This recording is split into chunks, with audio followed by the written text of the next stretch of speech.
प्रिय भैया बहनों, अब हम हिंदी गद्य खंड के अंतर्गत गद्यकारों एवं उनके द्वारा रचित निबंधों का अध्ययन करेंगे जो हमारे पाठ्यक्रम में निर्धारित है। सबसे पहला पाठ मित्रता, जिसके लेखक आचार्य रामचंद्र शुक्ल हैं, जिनके नाम से ही हिंदी साहित्य में एक अलग युग चल पड़ा, शुक्ल युग। हिंदी साहित्य में शुक्ल युग बड़ा ही क्रांतिकारी युग रहा है। आलोचना, समालोचना, निबंध के क्षेत्र में शुक्ल जी का जो युग है, शुक्ल जी का जो कार्य है, वह अद्वितीय है। शुक्ल जी हिंदी साहित्य के मूर्धन्य साहित्यकार हैं। हिंदी साहित्य रूपी भवन के कुशल शिल्पी के रूप में उनको देखा जाता है। वे कुशल समालोचक, उत्कृष्ट निबंधकार और सफल अनुवादक थे। हिंदी साहित्य के इस अमर विभूति आचार्य रामचंद्र शुक्ल जी का जन्म सन 1884 ईस्वी में अगोना गांव में हुआ था, जो जनपद बस्ती उत्तर प्रदेश में स्थित है। उनके पिता का नाम पंडित चंद्रबली शुक्ल था।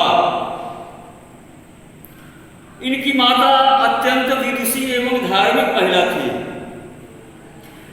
इनकी प्रारंभिक शिक्षा राठ तहसील में हुई। सन 1901 में मिशन स्कूल से मैट्रिक की परीक्षा पास करने के बाद जब इन्होंने इंटरमीडिएट में नामांकन लिया, तो कुछ अपरिहार्य कठिनाइयों के कारण, कुछ विषम परिस्थितियों के कारण इनकी पढ़ाई बीच में ही बाधित हो गई। उसके बाद यह मिर्जापुर में पंडित केदारनाथ पाठक और प्रेमधन के संपर्क में आए और वहां उन्हें हिंदी, संस्कृत, अंग्रेजी, उर्दू, बंगला, फारसी आदि भाषाओं का ज्ञान प्राप्त हुआ।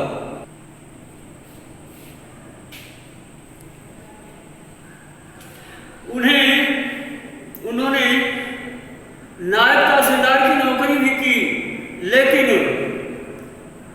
अंग्रेज सरकार की नौकरी करते हुए और जब सम्मान पर ठेस लगा, तो उन्होंने उस नौकरी को छोड़ दिया और मिर्जापुर के मिशन विद्यालय में चित्रकला के अध्यापक के रूप में नियुक्त हो गए। धीरे धीरे इनका झुकाव साहित्य की ओर हुआ। उन्होंने रचनाएं शुरू कर दिया और आनंद कदम्बिनी पत्रिका में इनकी रचनाएं प्रकाशित होने लगी। इनके विद्वत्ता से प्रभावित होकर काशी नागरी प्रचारणी सभा ने हिंदी शब्द सागर का संपादन का कार्य इन्हें सौंपा और यही काशी हिंदू विश्वविद्यालय में प्राध्यापक के रूप में इनकी नियुक्ति भी हो गई। सन 1937 ईस्वी में बाबू श्याम सुंदर दास के सेवानिवृत्त होने के बाद इन्होंने हिंदी विभाग के अध्यक्ष का पद भी संभाला और हिंदी की साहित्य साधना करता हुआ हिंदी साहित्य को चहुमुखी विकास की ओर उन्मुख करने वाला यह विद्वान 2 फरवरी सन 1941 ईस्वी को स्वर्गवासी हो गए। हिंदी साहित्य में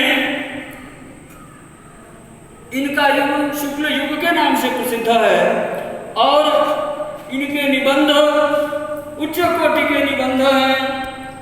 इनकी जो प्रमुख रचनाएं हैं उसमें चिंतामणि भाग 1, भाग 2 और विचार भी थी। यह निबंध संग्रह है हिंदी साहित्य का इतिहास। यह इतिहास संबंधी इनका ग्रंथ है। इन्होंने एक कहानी भी लिखी जिसका नाम है 11 वर्ष का समय, और रस मीमांसा, त्रिवेणी, सूरदास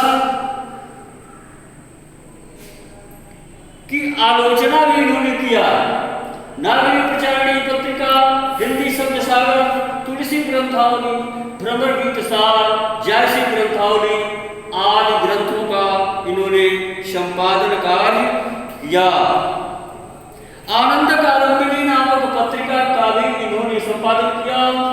नागरिक प्रचारणी पत्रिका का भी इन्होंने संपादन किया, और प्रारंभ में इन्होंने अभिमन्यु वध नामक एक काव्य भी लिखा।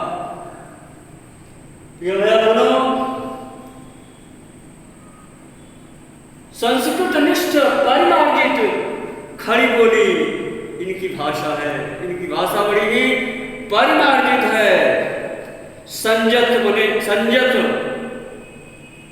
प्रौढ़, परिष्कृत, शुद्ध खड़ी बोली का प्रयोग इन्होंने किया। इनकी भाषा में संस्कृत के तत्सम शब्दों का प्रयोग हुआ है।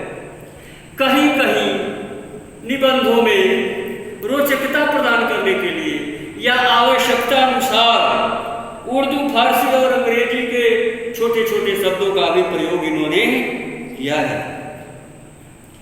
इनकी शैली जो है सामासिक शैली है। शैली भी इनकी भाषा की तरह से ही मजबूत है, सशक्त है, प्रौढ़ है,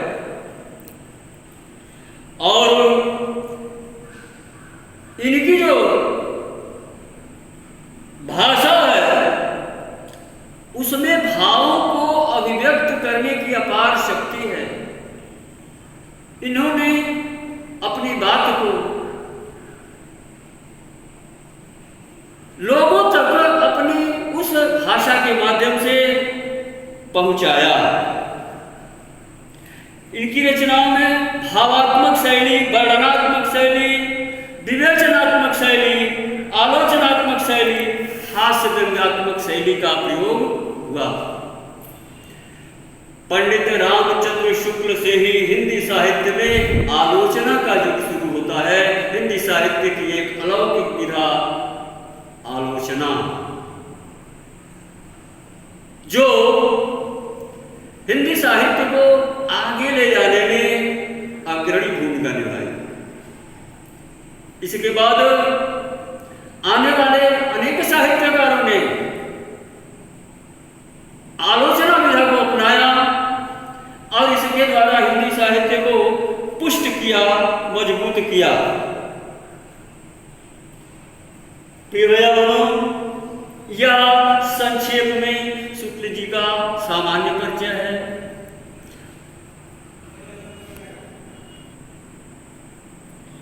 इस प्रकार अपने पाठ्यक्रम में इनके द्वारा लिखा हुआ मित्रता शीर्षक से पाठ उद्धृत है। इसमें आचार्य शुक्ल जी ने एक सच्चे मित्र का चुनाव कैसे किया जाना चाहिए, एक मित्र का क्या महत्व है, मित्र के चुनाव का क्या उद्देश्य होना चाहिए, एक मित्र हमारे जीवन को किस प्रकार प्रभावित करता है, इस पर प्रकाश डाला है। और जीवन में जब हम निकलते हैं समाज में तो अनायास ही हमें मित्र प्राप्त होते हैं और हमारे अंदर मित्रता की प्रवृत्ति भी होती है, हम मित्र बनाने की इच्छा भी रखते हैं।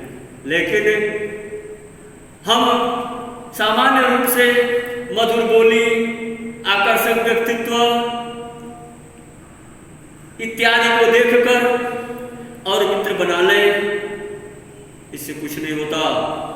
क्योंकि मित्र एक ऐसी कड़ी होती है जो हमें विकास पथ पर भी अग्रसर करती है, हमें अच्छे मार्ग पर भी अग्रसर करती है और हमारा पतन भी करती है। अगर गलत लोगों की मित्रता हो गई तो निश्चित रूप से वह हमारे जीवन को गलत दिशा में ले जाती है। अगर अच्छे से मित्रता होती है तो उससे हमें अच्छी दिशा प्राप्त होती है। इसलिए बुद्धि से, चतुराई से मित्रता के विविध आयामों को समझने के बाद मित्र का चुनाव करना चाहिए। यह हमें शुक्ल जी ने बताया है। मित्र के चयन में, मित्र के चुनाव में किन किन बातों का ध्यान देना चाहिए, एक आदर्श मित्र में कौन कौन से गुण होने चाहिए, इसका भी इसमें विश्लेषण किया है। क्योंकि एक सच्चा मित्र सफलता की पहली सीढ़ी है और एक गलत मित्र भी विफलता की पहली सीढ़ी है। इसलिए हमें मित्रता के चुनाव में सावधानी रखनी चाहिए। प्रिय भैया बहनों, ये सामान्य परिचय, सामान्य जीवन परिचय, उनकी रचनाओं के विषय में परिचय और जो पाठ हम लोग पढ़ने वाले हैं उस पाठ के विषय में सामान्य परिचय। अब हम अगली कड़ी में मित्रता पाठ का अध्ययन करेंगे और उसमें जो अवतरण दिए गए हैं उस अवतरण का अध्ययन करेंगे। किस रूप में हमें अध्ययन करना है, हमारी जो बोर्ड की परीक्षा होगी वह किस रूप में होगी, उसमें हमसे क्या अपेक्षा होगी, इसका ध्यान रखेंगे और इसका ध्यान रखते हुए इस पाठ के अवतरणों को आगे बढ़ाया जाएगा। धन्यवाद।